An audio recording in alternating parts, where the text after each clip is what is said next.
أعوذ بالله من الشيطان الرجيم. بسم الله الرحمن الرحيم. In the name of Allah, the entirely merciful, and who takes it.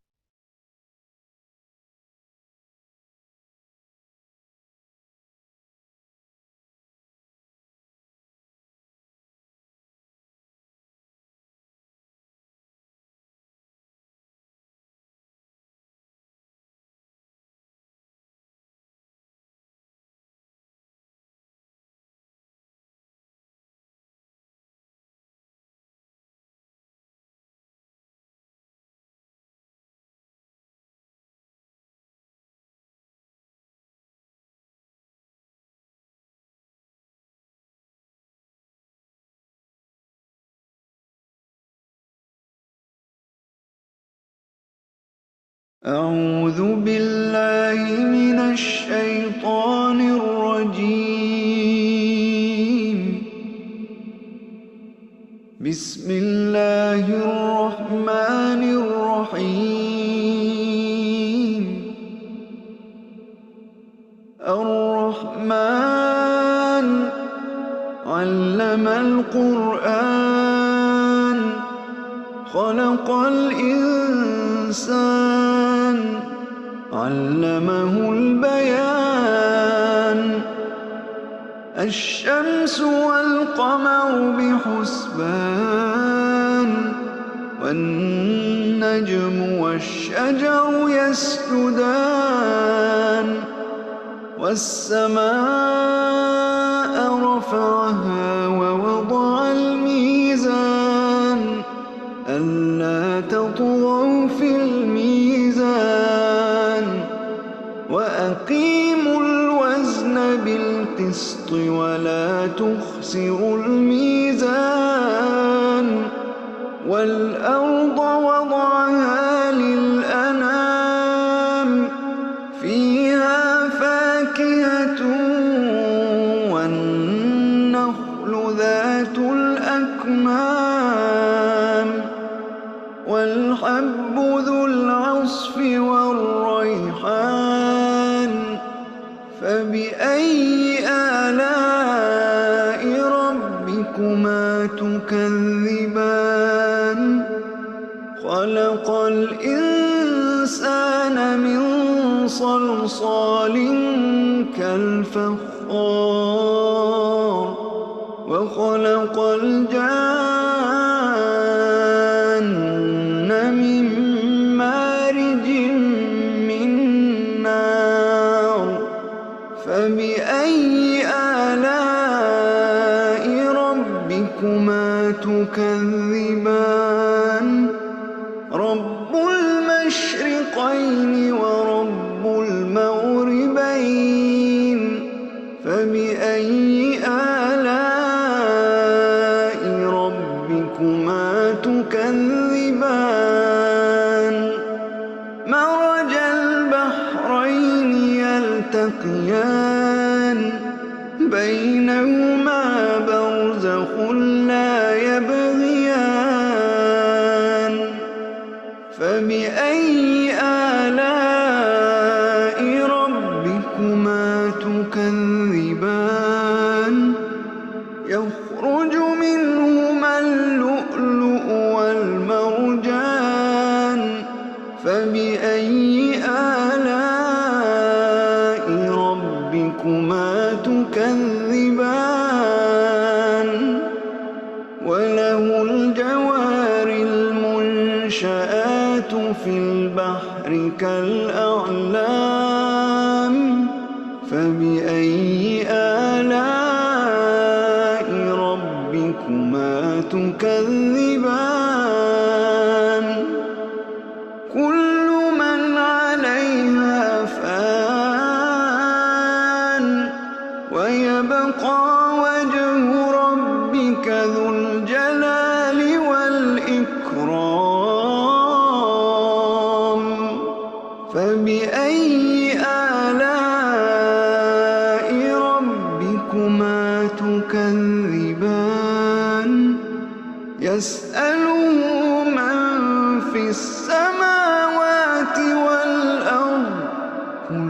يوم هو في شأن فبأي آلاء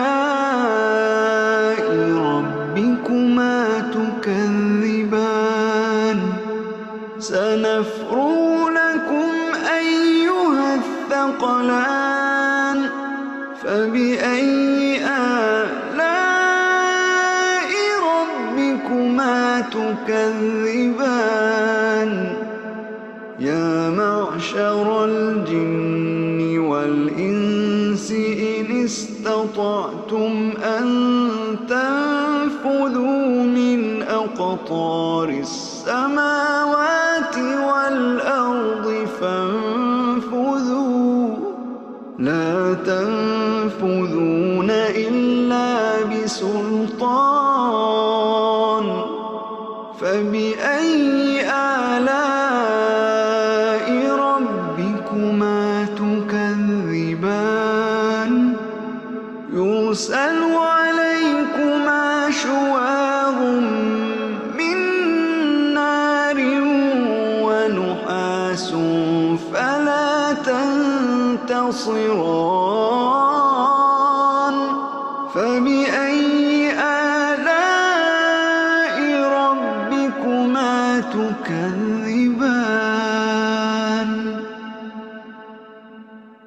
فإذا انشقت السماء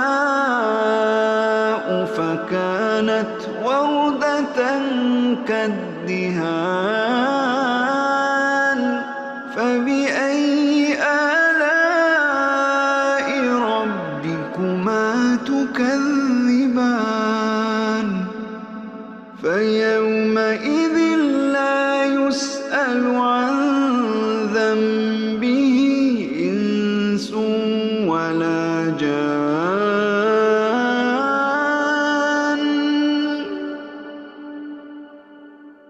فبأي آلاء ربكما تكذبان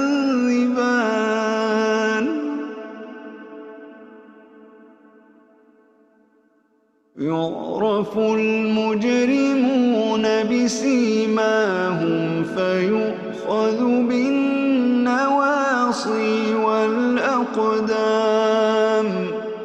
فبأي آلاء ربكما تكذبان هذه جهنم التي يكذب بها المجرمون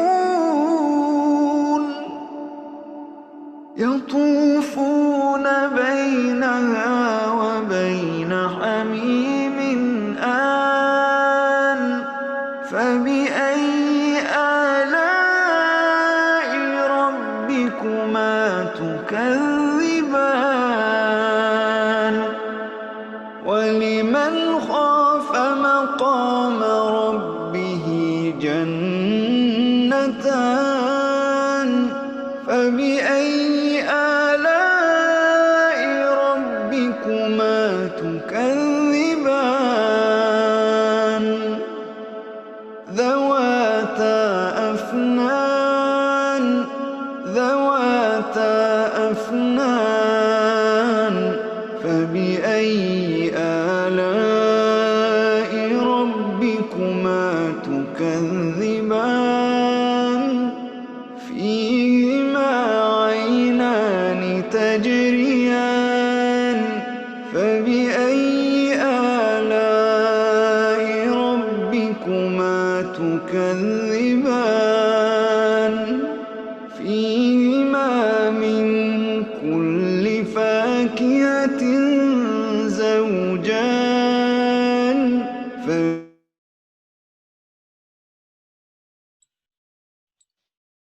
بسم الله الرحمن الرحيم رب اشرح لي صدري ويسر لي أمري واحلل عقدة من لساني يفقهوا قولي. Dear brothers and sisters, thank you so much for joining us on another night of Ramadan. To remember, this series of nights is something that we've never had and likely we will never see again. So alhamdulillah that we're able to still come together as somewhat of a community and celebrate these nights and join each other to educate ourselves, to to learn, to bond as a community, and inshallah, get closer to Allah subhanahu wa ta'ala. We have a very exciting program planned for tonight. First and foremost, we will be hearing a presentation by Br Jaleel Ahmadi from Michigan on the philosophy of happiness.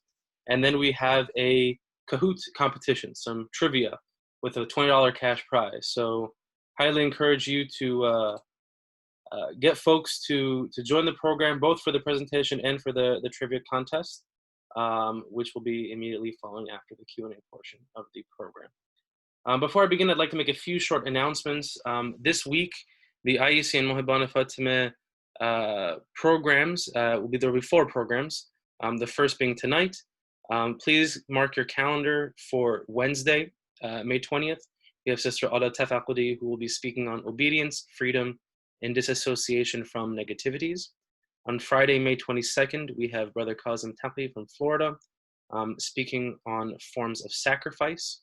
And on Saturday, May 23rd, we have a panel of revert sisters who will be discussing IEC's growing revert community. So it'll be an excellent opportunity for us to hear their stories about their journey back to Islam and to ask any questions that we may have. So please mark your calendars for those dates. If you're not already following Mohibana Fatima and IEC on Instagram, please do so now. Or during the Kahoot challenge. And as always, there'll be a extra points for folks who are following the Instagram accounts. And I've just been told that inshallah, on Tuesday night, we'll have another iftar drive-through. Many of you have already participated in the iftar drive-throughs that we've had so far. Alhamdulillah, by the grace of Allah, we've been able to distribute almost 2,000 meals as a rough estimate. So please, Tuesday and Thursday, I'm being told. So please be sure to join us for those nights as well. And there will be more information about those on our Instagram page. So without further ado, I'd like to invite Brother Jaleel Ahmadi. Thursday night, my apologies. Thank you for the clarification. So Thursday night, there will be the iftar drive-through. Brother Jaleel is a PhD student in philosophy whose research areas include ethics, moral psychology, and early modern philosophy. The topic that interests him the most is the philosophy of happiness. He hopes to continue developing his scholarship in order to further pursue his career in philosophy. So tonight he looks to share some of what he has learned on happiness with you all. So without further ado, Brother Jaleel, it's all yours. Thank you. So I'm just want to share my screen with you all. First, I just want to thank everyone for being here.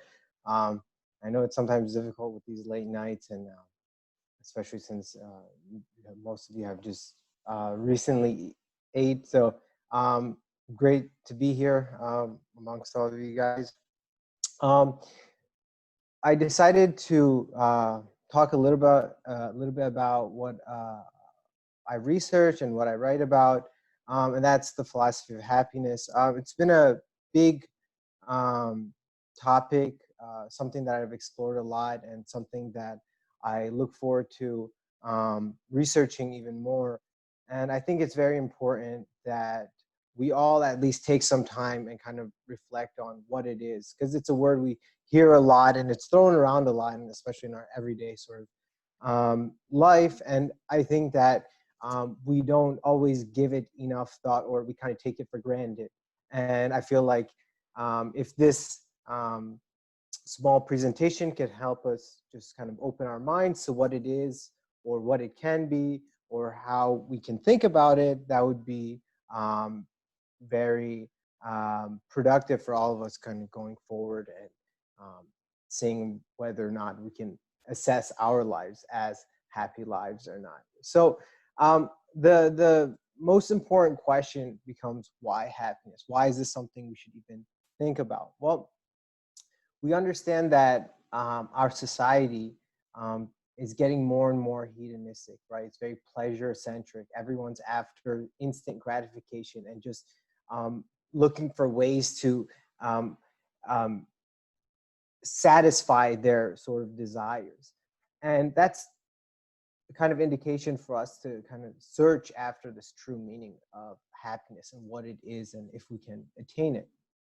One of the authors who writes on happiness as an academic subject writes that being happy is easily taken for feeling happy, right?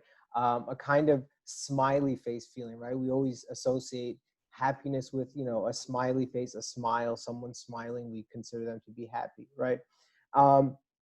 But being happy is not the same as feeling happy. And he says that as we bring up our children, what we aim for is not that they have these episodes or moments or instances of these smiley face feelings, but that their lives go well as wholes, right? We come to think of happiness more as something holistic than something instantaneous or momentary. And that's what we want to build our lives around, happiness in the sense that it's a holistic, lifelong pursuit and not just an instant or a moment in our lives. One of the ways in the field of philosophy that we try to define things or identify things is first by disassociating it with what it is not. So in that way, I want to look at what is not happiness before we get into what it is. It's important for us to understand that happiness is not the same as other similar types of things like feeling satisfied or experiencing pleasure. Feeling satisfied is any sort of experience or feeling that we might have after accomplishing a goal that we're working toward, right? If I'm studying for an exam and I get a good grade on it, then I feel satisfied, right? That's not the same as being happy necessarily, right? Happiness could result from that feeling of satisfaction, but that feeling after getting a good grade on an exam I study for would be the feeling of satisfaction. Similarly, happiness would not be the experience of pleasure, right? Often we associate pleasure with bodily pleasure, things like the enjoyment that we get with eating delicious food, or the sort of endorphin rush after we have a workout, something like that. So that would, again, that might result in us feeling happy, but that is not happiness, right? We're experiencing pleasure. So we want to make sure we disassociate happiness with the feeling of satisfaction and the experience of pleasure. Furthermore, to continue this sort of discussion of what is not happiness, I'd like to assume that happiness is good. It's something good, right? It's very difficult to find people who would necessarily disagree with this. Generally speaking, people will agree that happiness is something good. Happiness is desirable, something we'd want. But we want to be able to separate happiness from other goods, right? And then that leads us to kind of look at goods that don't necessarily translate to happiness. Examples of these are pleasure. We talked about wealth, right? We know about a lot of instances where the wealthiest people tend to be the least happy people. A very well-known saying is that money can't buy happiness, right? So automatically that disqualifies wealth from being something that could translate to happiness. And then the last thing an example of a good that wouldn't translate to happiness would be honor, right? And to make it simple, honor, we can say, is the way others who we want viewing us view us, right? And this, a lot of times, we think that if people that we want viewing us in a certain way, they do view us in that certain way, we think that that brings us happiness. But just as easily as honor can be brought up for people, or they become more honorable, just as quickly they can lose that honor. So happiness can't be tied to something that can very easily be swayed one way or the other, right? Lastly, we have things that we call highest goods. These are things like virtue, knowledge, and health, right? We can have these qualities and be asleep our entire life, and we wouldn't look back at that life and say that we lived a happy life, right? We could say this person is virtuous, they have a lot of knowledge, and they're healthy, but if there's no activity, there's no way of them taking these qualities and putting them into use, we don't see what the point of having these qualities are, or these goods, right? So just because these are the highest good, it doesn't necessarily mean that they translate to happiness. So let's move on from disassociating happiness with what it is not, to looking at what happiness is, or at least trying to understand what we can define it as. Well, very broadly speaking, happiness has two meanings. In one sense, and in a more modern sense, happiness is looked at as a psychological term, similar to words like pleasure and tranquility. And this is why when we think about happiness now, sometimes we associate it with things like pleasure and tranquility, because that's kind of the more modern understanding of the psychological approach to what happiness is. But it has not always been this way. Philosophically speaking, if you look back at the writings of philosophers, you'll see that happiness is often used as synonymous for well-being, right? Or it's synonymous to well-being, or the sort of best life to live. And when we look at happiness that way, it is seen as a theory of value, right? A theory of what ultimately benefits a person, something worth pursuing, something worth attaining. So we see this definition of happiness as sort of the best life to live, right? Or overall well-being, right? And we want to see if we can simplify this, try to understand it better.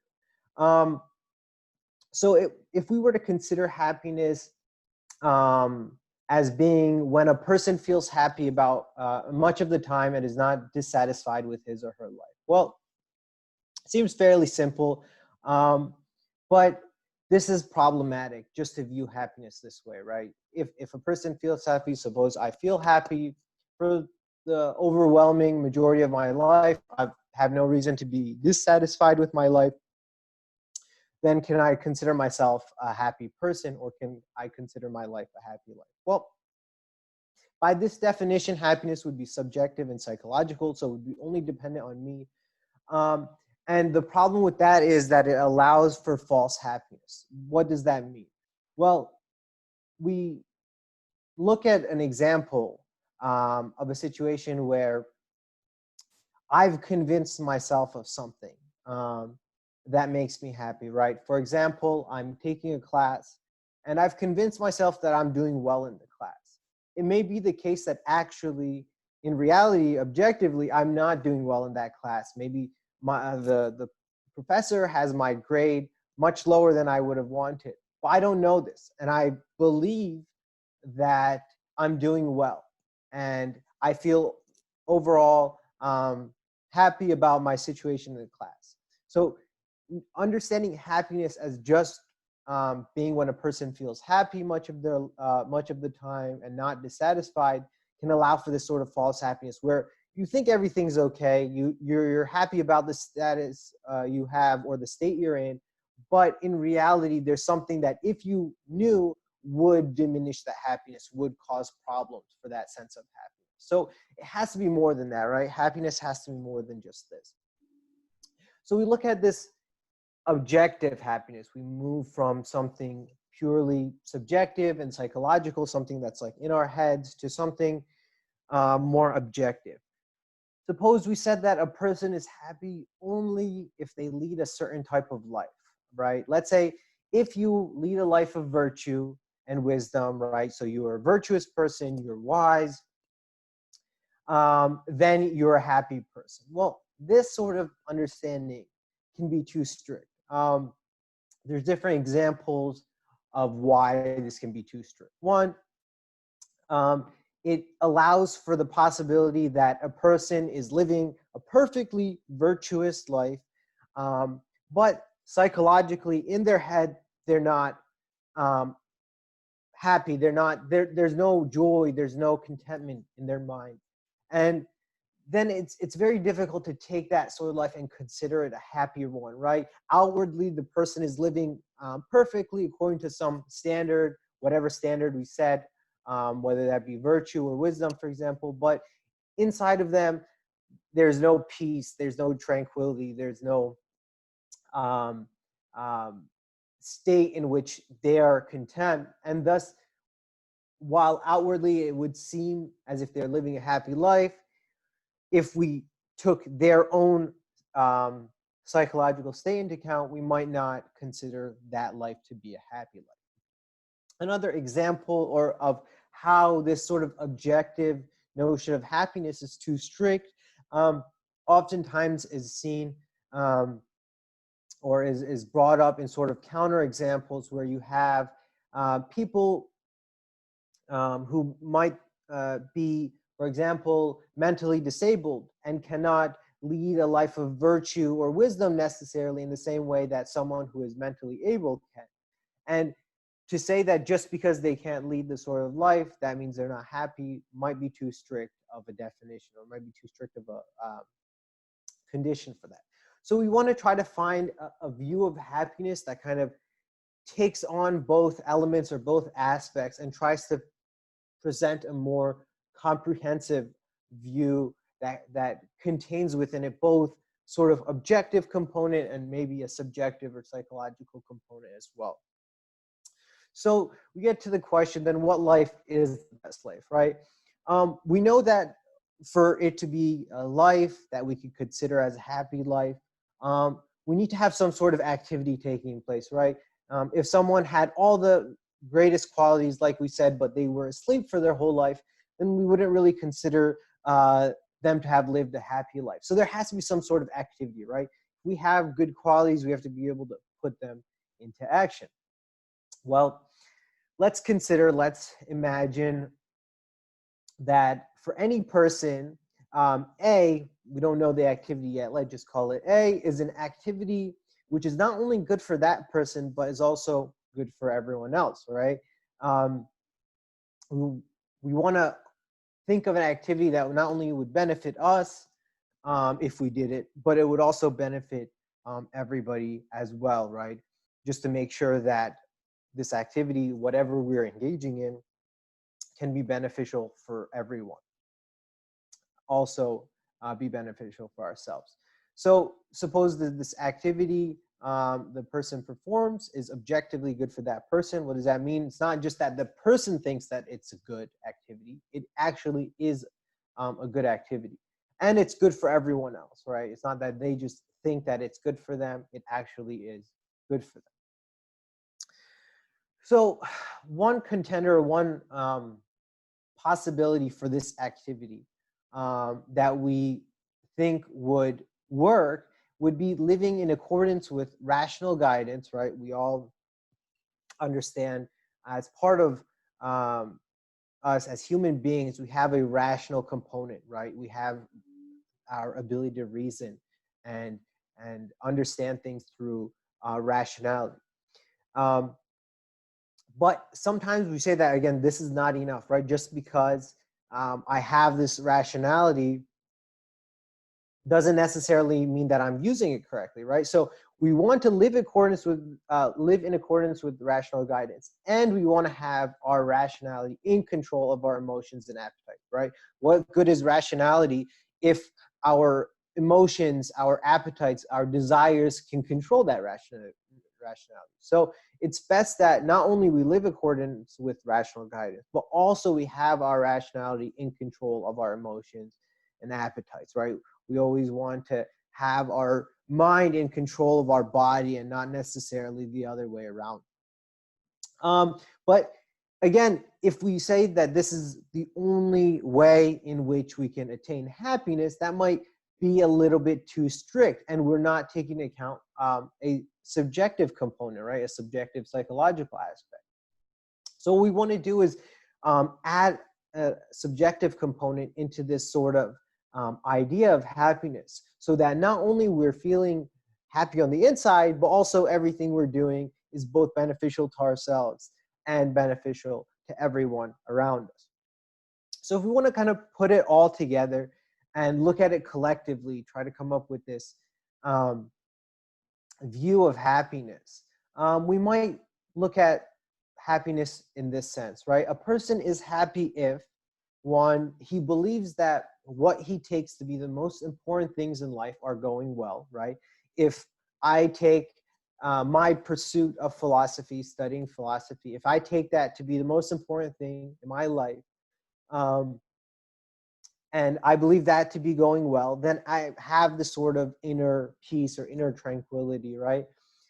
But also I must be doing the second part, right? Where I partake in living in accordance with rational guidance and having the rationality control my emotions and appetites. That is objectively good for me, and it's objectively good for everyone else. Why do we say this? Because it's hard to imagine a world where everyone is living in accordance with rationality, and the rationality is in control of their emotions and appetites, and you still have problems of injustice or other sort of issues that arise from our emotions, our appetites, our desires taking control of our rationality. So as long as we have that rationality in place, and that's also in control of our emotions and appetites, we can understand that it seems very unlikely that that could be problematic. But lastly, you have to have a minimal amount of external goods. This also becomes important because we see a lot of examples of people arguing against the sort of view of happiness. Well, suppose I have everything that I think in my life is going well, right? And I'm living in accordance with rational guidance, and my rationality controls my appetites and desires. But if I had no food, no clothes, no house, it would be a little bit difficult to really consider my life happy, because there has to be a minimal amount of external goods. Of course, this definitely limits the whole idea of wealth leading to happiness, because all that we need is this minimal amount of external goods to attain the first two sort of conditions. And therefore, we still see it as necessary in order to be able to attain happiness overall.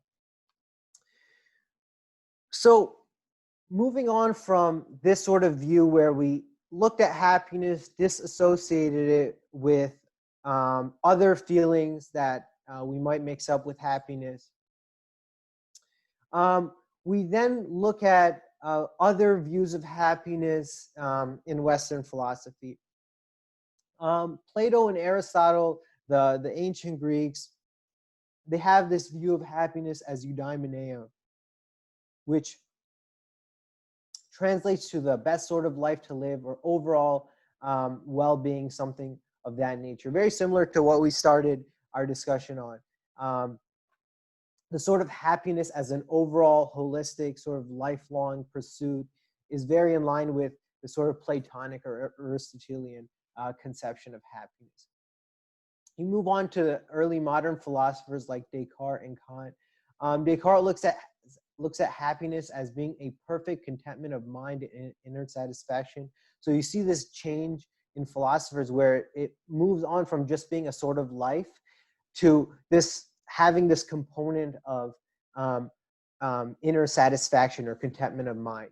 He believes that it results from knowing and loving God and living a life of virtue. So at this point, you see, especially with philosophers who are Christian, you have this component of God coming in and being part of the requirements for realizing or attaining this sort of happiness. Kant talks about happiness as an end of human being, right? We have for ourselves as human beings certain goals, certain ends that we want to get to. Happiness is not our ultimate goal, but it's something that we obtain as a byproduct of the ultimate goal, which is being moral. We aim to be moral human beings, and as a byproduct of that, we become happy. We align our pursuit of doing what's right with getting that sense of gratification or happiness. And then you move into the 20th century, you have philosophers like Wittgenstein who see happiness as being in agreement with the world, right? It's not just some sort of thing that you have to go work toward or have to live a certain way. Happiness, they think, can be obtained or attained through introspection or turning in. So I reflect, I reach the sort of harmony with the world, or I'm in agreement with the world, and that's what really happiness is. But much like in Western philosophy, you have a lot of philosophers in Islamic philosophy who also talk about happiness, and I think it's interesting to kind of look at those. Although generally speaking, you see a little bit of a shift here in the view of happiness. In Islamic philosophy, true happiness is thought of not being something attainable in this world. It's something that we attribute to the afterlife. We say that this life is always full of struggles and challenges and hardships in order to secure this sort of unmatched level of happiness that we will achieve in the afterlife if we are to live our life a certain way according to certain standards in the religion. One of the Islamic philosophers, Mona Sadra, talks about happiness as having levels, right? Gradations, he says. So we have these lower levels of happiness. And these are what he calls like the pleasures of the senses, right? It's, oh, I'm hungry and I eat food and I get this sort of pleasure. Well, that's happiness maybe in its lowest sense. And then you slowly move up the scale of happiness, and then you get to a point where happiness is in line with our intellectual life, right? The more knowledge and wisdom I have, the happier I can feel about my life holistically. To finally this ultimate level of happiness, which he takes to be the virtuous soul's meeting with God. So, right, if I've lived a virtuous life and I die, my soul unites with God, and then that's the ultimate level of happiness, something that I could never imagine in this life. And I shouldn't even try to attain that. That's just something that I should hope for if I'm living a good life in this life to attain in the next life. So with all that said, I just kind of wanted to present an overall picture, a big scope, a way to look at happiness and think about it. Of course, with the nightly sessions, I don't know if I'll have that much time to delve much deeper, but I feel like this is a good starting point just to present happiness in a sense of what it is not. Is it even worth going after? Should we even try to reach happiness in this life? Should we just leave that for the next life, right? It kind of brings me to this final question that I want to kind of give you something to think about, some food for thought before I end. And the questions are that, one, can we sacrifice our happiness for others? Is that even something we can do? Especially if we're looking at happiness in the holistic sense as a whole lifelong pursuit. And suppose that we can, should we sacrifice our happiness for others? Is the happiness of others more important than our happiness, especially if we consider happiness to be the best sort of life to live? So definitely two things to keep in mind. I wish I had an answer for either of these questions, but these are things that I think about, and I think it would be worth thinking about and worth further pursuing to see what you get. Overall, I just want to thank everyone for listening to me. I believe there will be a small question and answer if there are any questions that I can answer, but it was great being able to speak with you guys, and hope that you can all find happiness. Thank you. Wow, mashallah. Thank you so much, Brother Jaleel. That was excellent. I really appreciate it.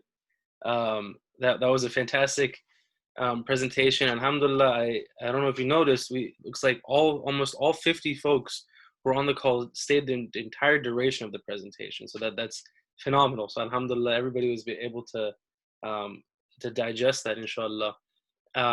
It's a difficult conversation, I know, for a lot of folks to have, especially when we're not in person. So alhamdulillah, I'd like to thank you for making this digestible and something that we're able to really comprehend and think about now. We do have actually quite a few discussion questions while we get those set up. Inshallah, if you're available after the month of Ramadan, I think we would definitely love to have you for further discussions talking about those 2 points that you mentioned at the end, right? And maybe make those more interactive and discussion based. We're all learning how to hold programs virtually, so this is it's a learning curve, and I appreciate you you bearing with us and working with us. So even though it's not super discussion oriented. All right, so we had, gosh, 1, 2, 3, 8 questions. Let's see if we can get through half of them. First question is from Brother Abul Faz. Is it possible to make happiness quantifiable? Okay, so this is a good question. We might think that, well, is happiness something that I can measure? So can I say that I have, for example, more happiness than someone else, or can I say that someone else has more happiness than me? That's a good question. I think that if we look at happiness as something holistic, some lifelong pursuit of action, something that we have to constantly be working towards, making sure that we're living a certain life in order to attain, then it becomes difficult to put in that sort of quantifiable sense, right? Because it's going to vary from person to person. Maybe what I take to be most important is not the same as what someone else takes to be most important. And for example, if being a philosopher is what's most important to me, and I feel like I'm doing that, I'm attaining happiness. Whereas maybe for someone else, being a doctor is what they take to be most important, right? So I can't quantify it if it has a psychological or subjective component, right? That's within everyone, it would be different. So we have to leave it to that. But in the sense that we want to look at happiness in big picture, it would be more qualitative as opposed to quantitative, I think. Thank you for that. Yeah. Next question is a long one, so bear with me. It says, do you think the desire for happiness is something intrinsic within us, or is it a conceptualization that we develop the desire due to the framework that society contains that wants us, that creates the want for us to want happiness? I think that, so that's a very good question. There's a lot there to unpack. This is something that I think about a lot, and there's a lot of what I've researched has been in this sort of direction.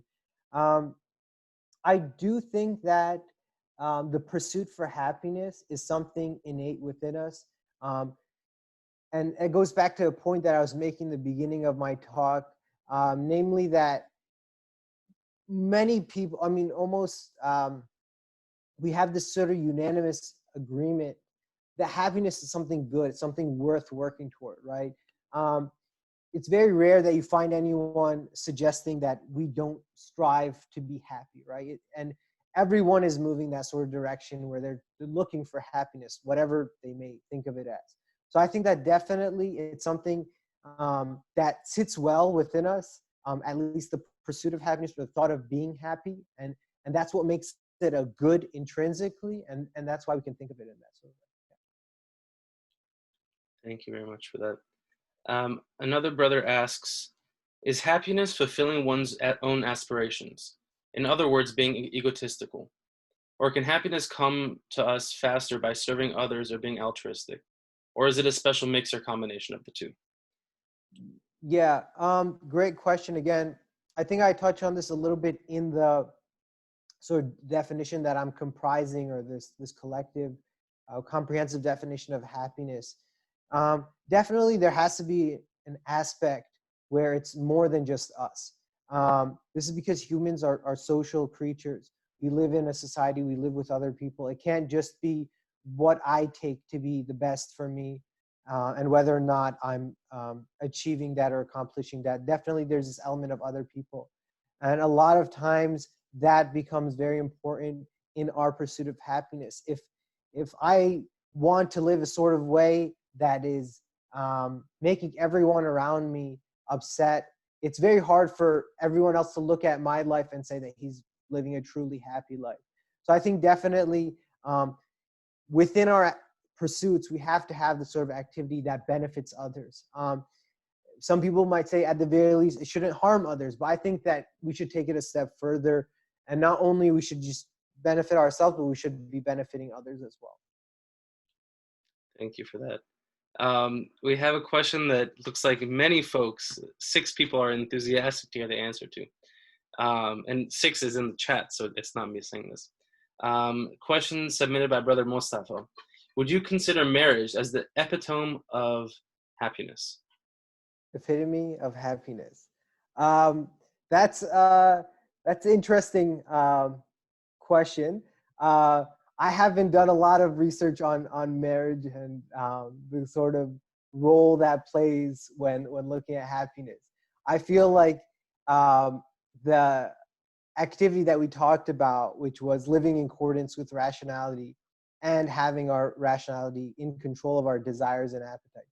In so long as marriage falls into line with that pursuit, then I'm sure it will contribute to the overall goal of happiness. Now, whether it's the epitome of happiness or not, I don't know if I'm in a position to give an answer to that, but thanks for the question.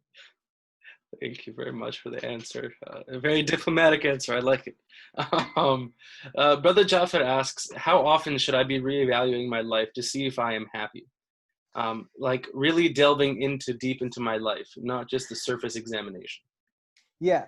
So this is really good. And it's definitely something I would advise us all to partake in from time to time. Especially a reflection of this sort of magnitude, it'd be very hard to be able to manage that on a daily basis. But it should be something that we want to consider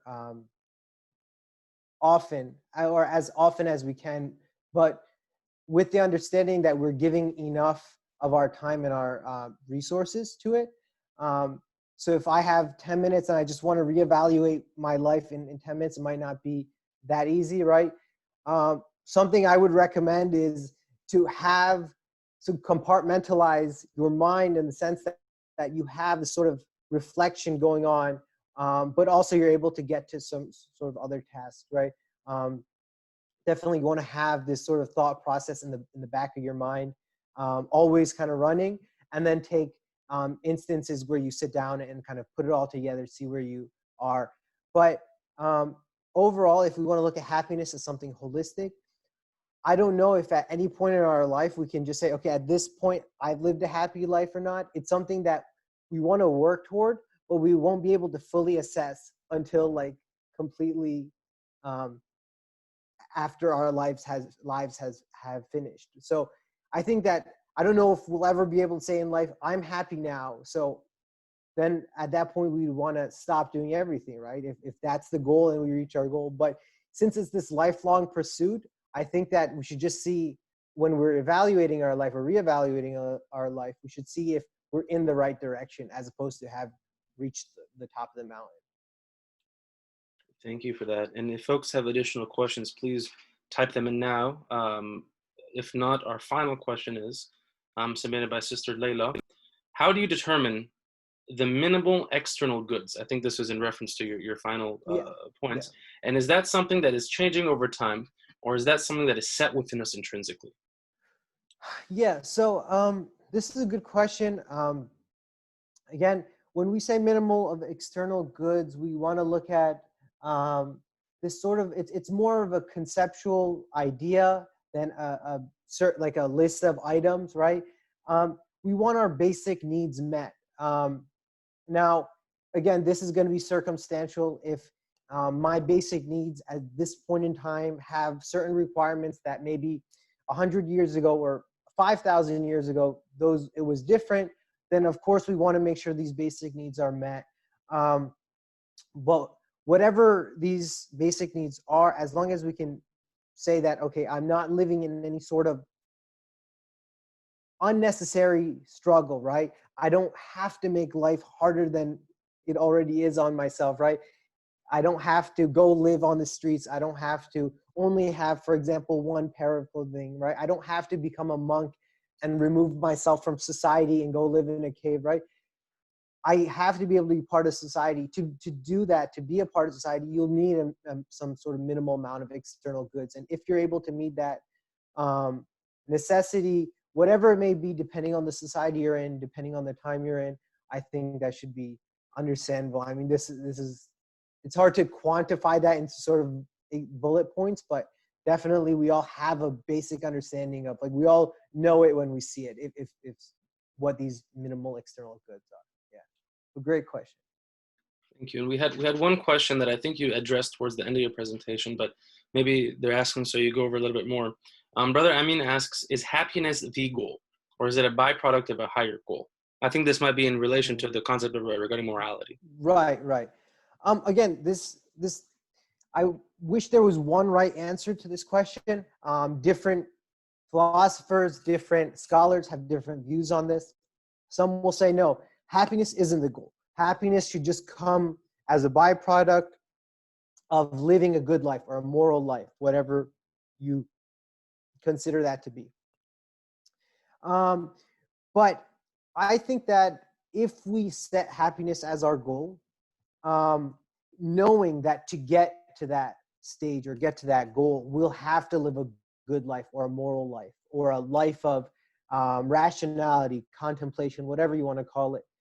I think that there should be no issue with that, right? If we say that I want to be happy, but in order to be a good person, whatever that may entail, well then what's the issue of having happiness motivate us? Descartes uses an example of shooting an arrow at a bullseye and winning a prize. He says happiness is not the bullseye. It's not the goal, right? Living a life of virtue is the goal. But I wouldn't be motivated to shoot the arrow right at the bullseye if there was no sort of prize that would come along with it. So maybe I'm shooting the arrow at the bullseye. I'm living a life of virtue just to obtain happiness, which is the prize. And maybe I'm shooting at the bullseye and hitting it, and then as a result, obtaining that happiness. Either way, happiness, whether you want to use that as your motivation or whether it's the byproduct, I think that you're doing the same thing either way. So it's interchangeable in that sense. Yeah. That was an excellent metaphor. Thank you so much. I really appreciate it. And I think that's all the questions we have. Again, I'd like to thank Brother Jaleel for thank you. taking the time. I know it's around iftar time where you are now, so he's taking the time. I hope you have some water or something next to you that you can break your fast with now. And I thank you all for joining our presentation. We're going to transition to Kahoot.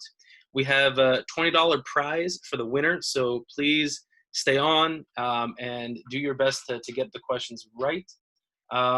As Brother Amir is pulling that up, I will make a few announcements. Let's see here. There we go. Yes, Brother Amir, as you start pulling this up, if you can silence the audio while I make the announcements, that would be great. Thank you. So again, first and foremost, we have another drive-through iftar on Thursday night between 6:30 and 7:30 p.m. As you all have attended in the past few weeks. You can stop by the Islamic Education Center and receive free meals for you and your family with contactless survey. Please join the Kahoot right now. Here's the game pin. As you're doing this, please, excuse me, please follow Mohibban Youth and IEC MD on Instagram and Facebook and the Telegram page. This is the best ways to communicate with us, to reach out, connect with all of our programming and events. Inshallah, we have a lot of really exciting programs planned for after the month of Ramadan. So please be sure that you are following us on the social media. Let's see, what else do I have here? Oh yes, the next program that the youth will be leading will be Wednesday night, inshallah. Tomorrow night there will be an IEC held event. The next youth-led program is on Wednesday. We have Sister Ola speaking. After that, on Friday, we have Sorry, on Wednesday, Sister Ola is going to be speaking on obedience, freedom, and disassociation from negativities. On Friday, May 22nd at 9:30 p.m., Brother Kazim Taqi from Florida will be speaking on forms of sacrifice. And on Saturday, May 23rd, to round out the month of Ramadan, we have 4 sisters who are reverts speaking on IEC's growing revert community. It will be a panel and Q&A. They'll be sharing their stories about their journey back to Islam and answering questions that you have. So I highly encourage you to mark these dates, mark these times on your calendar. These are at 9:30 Eastern every day. And on Tuesday and Thursday, there will also be IEC-led events with Dai Tabasul and Dai Komail. So please, again, join the Kahoot. You can go to kahoot.it. The code is 6274836, and there will be a cash prize for the winner. So we'll give, let's say, another 2 minutes for folks to join, and then inshallah we'll begin.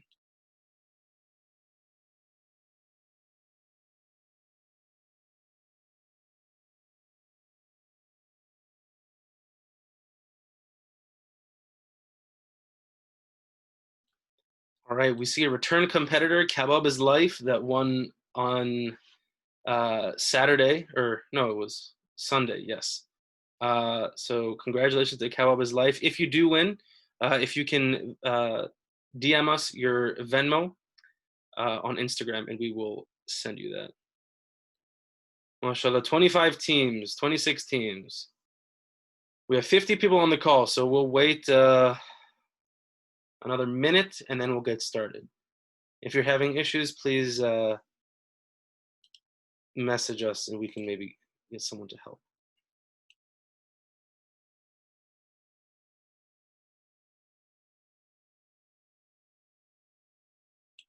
Brother Amir, I think you can start the music back on low, just not too high, please. 29 teams, mashallah. We were told that last session it was a little bit too hard questions, so we've made it slightly easier, but still hard enough that hopefully it will give you a little bit of trouble.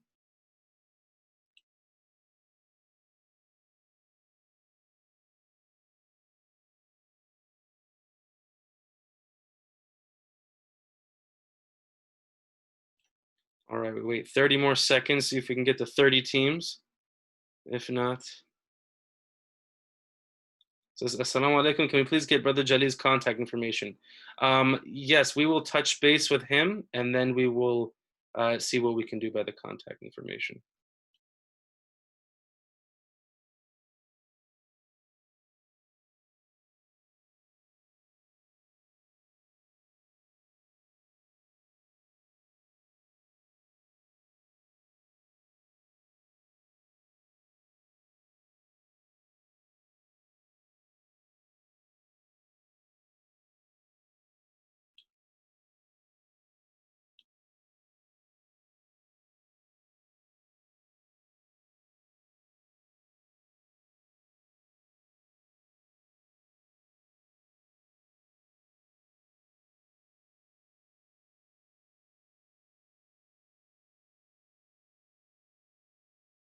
Alrighty, so let's get started. Bismillah.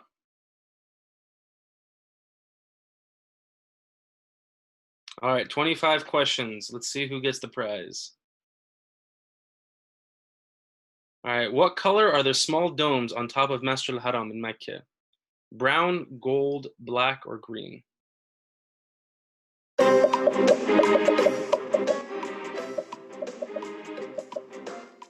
Again, you get extra points if you answer first and you're correct.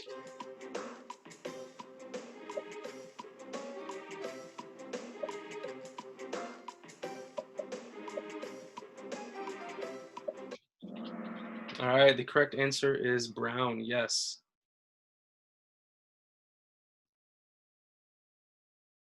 All right. Second question. In what thriller film does Robert De Niro famously say, "You talking to me"? Goodfellas, Godfather 2, Taxi Driver, or Heat?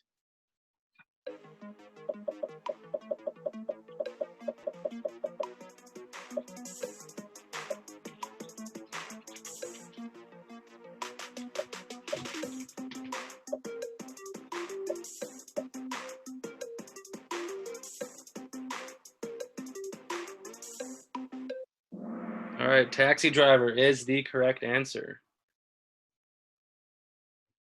All right, Sohrab is better than Rostam is in top place so far. Elon Musk at fourth. Question number 3. In which city is Imam Sajjad buried? Medina, Baghdad, Najaf, or Samarra?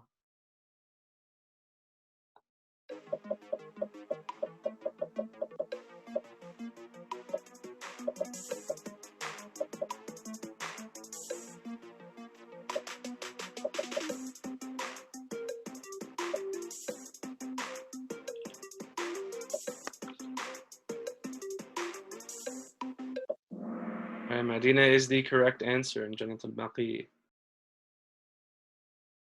All right, Mahdi is in first place with running up is Elon Musk. Question 4. In what year did women get the right to vote in the United States?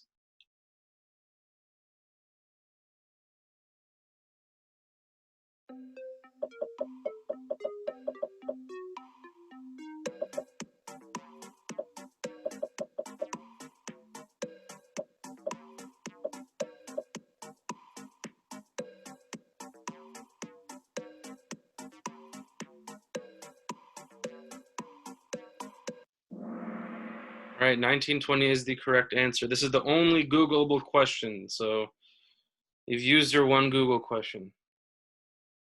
Elon Musk in first place. Question number 5.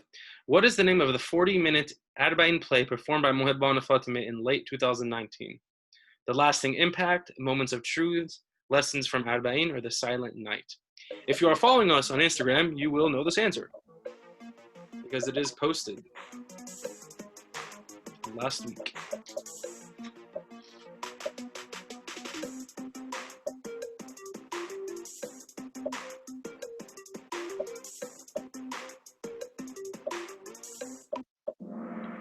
Moments of Truth is the correct answer, yes.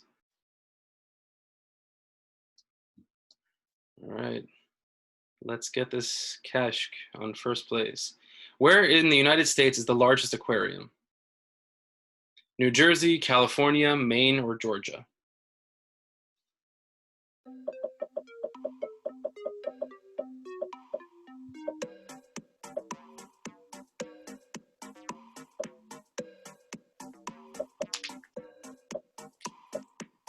I think we have all of our answers. We can keep going.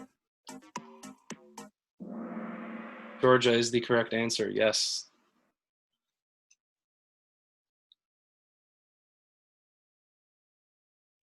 All right, on which day did Imam Ali and Hazrat Fatima alayhi salam have their wedding? Jamad al-Ula 1, Jamad al-Ula 10, 1st of Dhul Hijjah, or the 10th of Dhul Hijjah?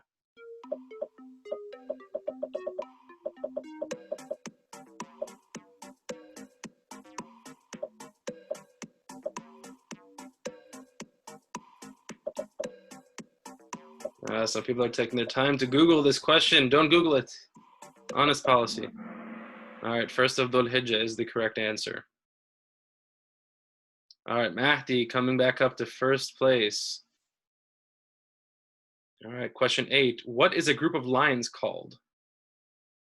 A squad, a herd, a pack, or a pride?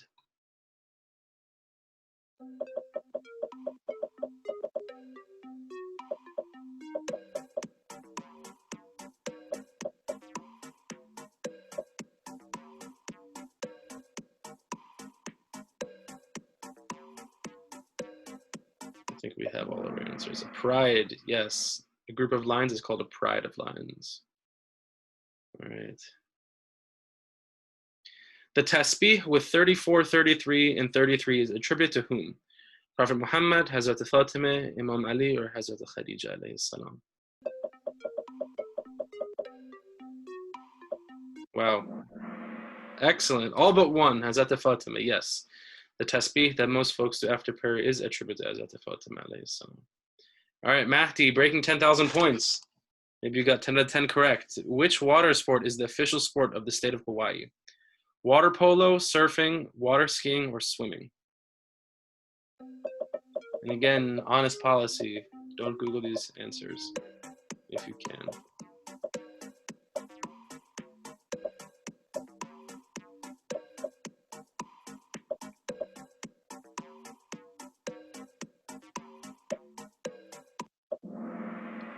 Surfing is the correct answer, yes.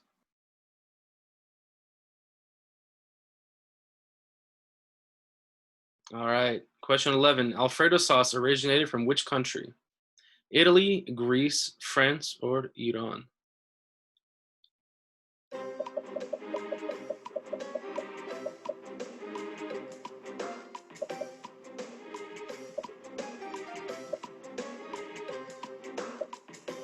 All right.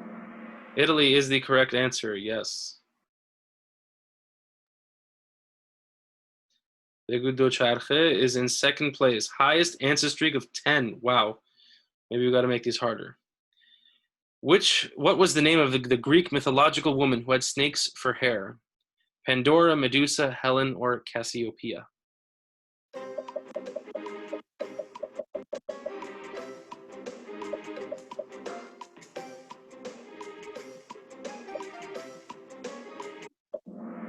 Medusa is the correct answer, yes. All right, standings are pretty much staying the same. What is the 75th surah in the Holy Quran? And do not use your Quran apps to get this. Muzammil, Muddathir, Qiyamah, or Insan? Surah number 75.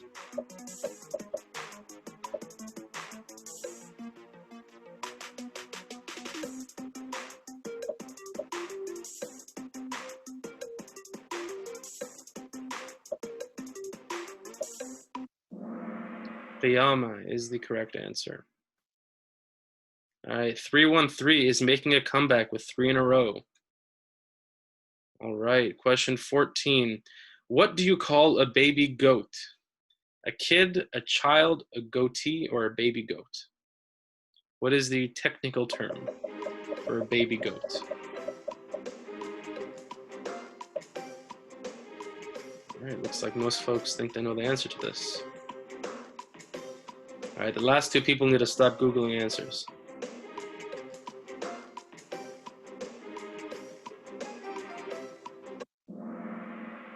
All right, a kid is the technical term for a baby goat. All right, Begudo Charche is up in first place with Mahdi and Jimmy rounding out second and third, which was not a nickname of the famous boxer Muhammad Ali. The Mongoose, the Greatest, the Louisville Lip, or the Dark Phoenix? Which was not a nickname.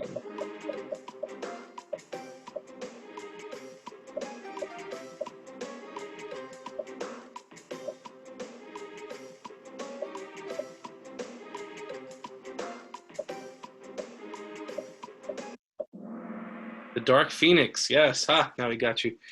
The Dark Phoenix was not a nickname of Muhammad Ali. All right, Begudo Charche in second, and Ahl Bayt coming up 4 places to number 3. All right, question 16. Which team blew a 28-3 lead in the Super Bowl? The New Orleans Saints, the Los Angeles Rams, the Atlanta Falcons, or the New England Patriots? Hopefully everyone gets this question right.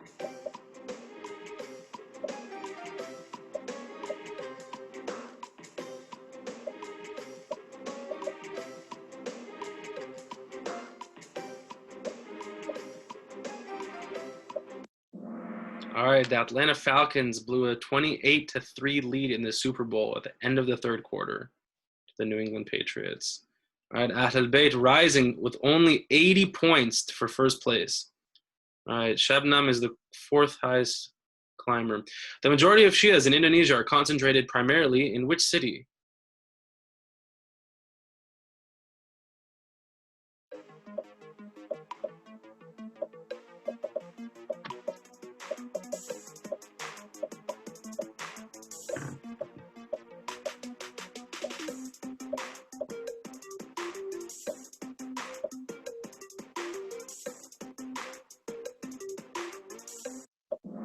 Jakarta is the correct answer, yes. Majority of Shias in Indonesia are concentrated in Jakarta. Oh, Ahlul Bayt Heart, 20,000 points up in first place. All right, question 18. How many points is a touchdown worth? 5, 7, 6, or 8?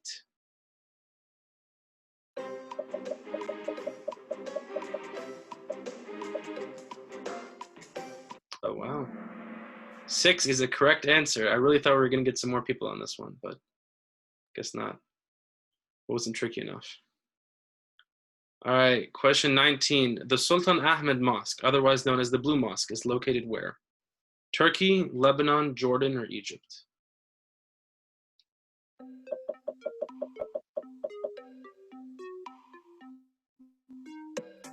Another fun fact is the Sultan Ahmed Mosque recently went under renovations last year. Around this time, actually. Turkey is the correct answer. All right, Ahlul Bayt pulling away with the lead. Question 20. How many feet are in a mile? 1,037, 5,280, 5,288, or 6,201?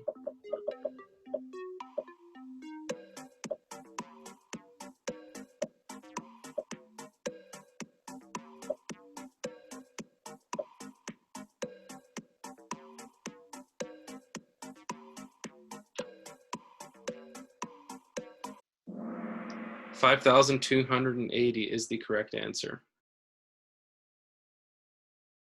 All right, Duchacha is coming into second place with Mahdi sliding into third. Question 21. Which DC-based sports team most recently won a national championship? The Wizards, the Capitals, the Redskins, or the Mystics? Let's see who keeps up with local sports.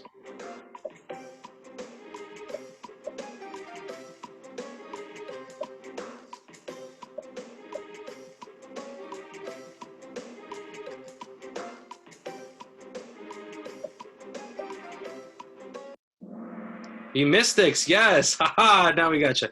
The Mystics won the 2019 WNBA championship. The Capitals won the 2018 Stanley Cup championship. All right, looks like that didn't really impact anything. Well, oh well. Where is the Oval Office located in the White House? The North Wing, East Wing, South Wing, or West Wing?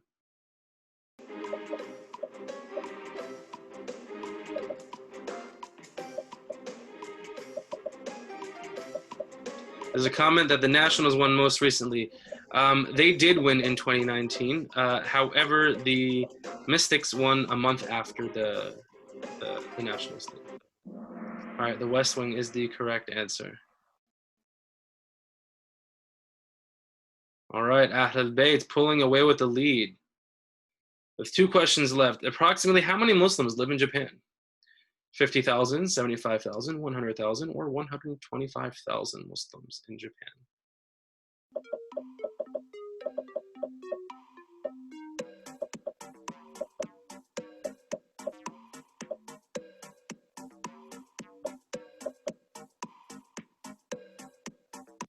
$100,000 is the correct answer. All right. Oh, that shook it up a little bit. All right. So I think this is the final question with Ahlul Bayt in first place, Duchacha in second, and Minu in third place. All right. Jennifer Lawrence won a Best Actress Academy Award from what 2012 romantic comedy and drama? Silver Linings Playbook, American Hustle, Mother, or Like Crazy?